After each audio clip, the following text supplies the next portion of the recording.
Hey there, this is Chris. It is Sunday, March 29th. This is the beginning of my Webisode 5, end of my third week in trying to lose weight and getting myself into shape. As you can see, I just got out of the shower.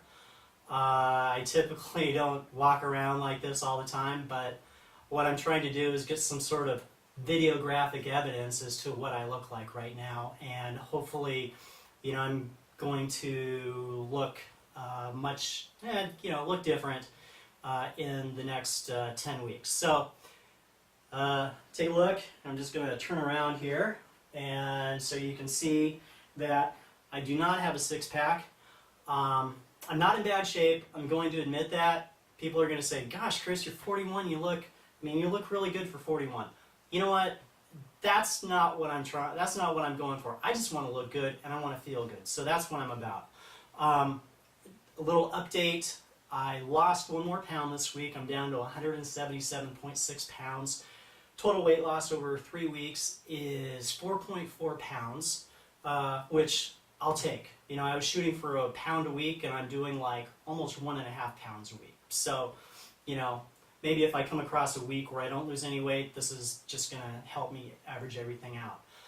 I worked out 4 times this week, did twice on my elliptical trainer, about 45 minutes each. I went to the gym yesterday, was there for about an hour and a half, did 30 minutes on the elliptical, and then I did another about an hour of weights, which were like arms, biceps, forearms, back, and so that was really good. Also, I did calves and hamstrings for my legs. And I'm going to keep this a webisode pretty short and sweet. I've been using my allotted 10 minutes almost every time, and this time, hopefully, I'm going to keep it under 5 minutes. There's one thing that I did want to talk about, and people call it like the butterfly effect, and how a little butterfly flapping its wings somewhere in Sydney, Australia, can cause a typhoon in Beijing. And we all have that one thing that if we changed in our lives, it would send us on the right path. And in my case, a little over 3 weeks ago, I cut out all caffeine. I stopped drinking coffee. I stopped drinking any type of soda that had caffeine. In fact, I just stopped drinking soda altogether. And so I've been caffeine-free for 3 weeks. I'll tell you this. I've had 2 cups of coffee in that entire time. Okay, so not entirely caffeine-free, but pretty much 98% caffeine-free. And I did not expect to feel as good as I feel.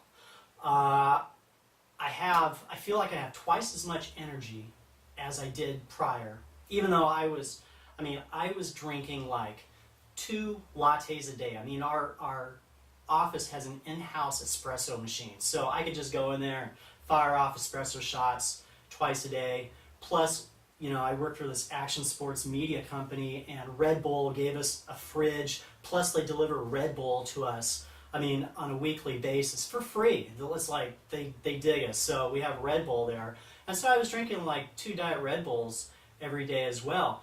And I was just jacked up on caffeine all the time, and I thought I needed it, I thought it was helping me, but I just got to the point where I was just feeling too edgy. And so I just cut it out completely. I did not, like some people talk about going cold, easing off, reducing your dosage, so to speak. I went cold turkey. I had a bad headache for about a day and a half, but after that, I felt great. And I feel, I really feel good. I also put a lot of milk or half and half in my coffee, and I cut that out, so I cut a lot of fat out of my diet, which has helped me with my weight loss. Also, surprisingly enough, I need less sleep now than I did when I was drinking coffee. I sleep like 5.5 hours a night, and which really is not a lot. Apparently we need like 7 to 8 hours of sleep a night. And I feel great. I feel great. I don't need anything to wake me up in the morning except just, my alarm. and it's really helped me out. And my stress level has gone down about 75%. I can focus a lot better. So in my case, that's just one thing that I did that has made a big difference in my life. And we all have that one thing. And if you really look at it, you're going to find it. And if you make that effort to cut it out, moderate it, or even minimize it, you're going to make some big changes in your life, in your lives, excuse me. So that's always something to keep in mind when you are trying to make changes in your lives. So like I said, I'm going to keep this short and sweet. I'm going to sign off. I hope you have a great night, great week. Feel free to email me, peacedog67@gmail.com. You can hear that's my daughter in the background trying to get in here. Just keep on keeping on, have fun, and hope to see you next week.